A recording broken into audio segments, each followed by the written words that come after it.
Well, it's an unusual competitive pastime in California, and one that draws a crowd from not only states away, but from around the world. Andrew McCrae travels the countryside to one of the longest running fairs in California with a contest that commemorates the story that launched one famous author's career. It may not look like there's much taking place in this room, but this is actually the waiting area or spa for many athletes who will be competing to win over $20,000. The story begins when Samuel Clemens, aka Mark Twain, came to Calaveras County, California in 1865. At the time, he was a 29-year-old, down-on-his-luck writer looking for a story he could pen. Our county legend, our lore, is that he was in a town in Angels Camp, in the mining camp, at a saloon or a tavern, and he heard the story, and then he wrote the story, and it became his first published work. As Lori Giannini at the Calaveras County Fair explains, that story was about a local man, Jim Smiley, who had the best jumping frog anyone had ever seen, a frog named Daniel Webster, and he was willing to wager against anyone who thought they could top him. The tale became known as the celebrated jumping frog of Calaveras County. It made Mark Twain a notable author and made this county a place tied to jumping frogs. 1928 is when the city of Angels Camp had their very first frog jump. And so that was to celebrate the paving of the streets.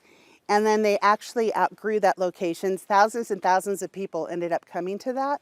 So the Frog Jumping Championship merged with the county fair, which has been its home ever since. In fact, up to 40,000 people may attend this county fair each year, and many of them come to see how far they can make a frog jump. The frogs come from our local ponds, some down from the delta, and then they are all returned to where they came from. A wide range of people show up to jump frogs. You can bring your own or use one of the frogs the fair brings here.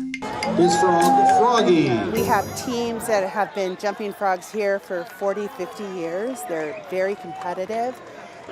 So they come in and they make a family vacation out of it. It's kind of a heritage. And then we have people who just come for the day, and it's just something that they just want to do. It's just fun. There are 4 days of frog jumping on 2 stages. One is a fun stage, mostly for kids, and the other, a competitive stage. A lot of people bring their own. Some of these teams will bring like 200 frogs to just increase their chances of winning. If they win, right, if they win and they break the world's record during the finals, they'll win $20,000. Underneath the competitive stage is a special area, kind of like a locker room where most of the frogs go in between jumps. We love our frogs, and we take very good care of our frogs. So we have the frog spa, or Froggington, whatever some people call it. So it's an area where we have a group of volunteers that really just care for our frogs. They feed our frogs, they make sure our frogs are hydrated, they play classical music. The current record jump is 21 feet 5 3/4 inches. That is measured as the total distance the frog makes in 3 jumps from the starting circle. You can jump as many frogs as you like as long as you pay the entrance fee, and that gets you a chance at the $20,000 prize in an event immortalized here by Mark Twain. Traveling the countryside in Angels Camp, Calaveras County, California, I'm Andrew McCrae.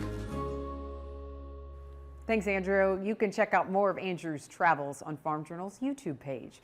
When we come back, shoppers are saying they are eating more fresh produce than they were a year ago. And that's good news for produce growers. Details and From the Farm next.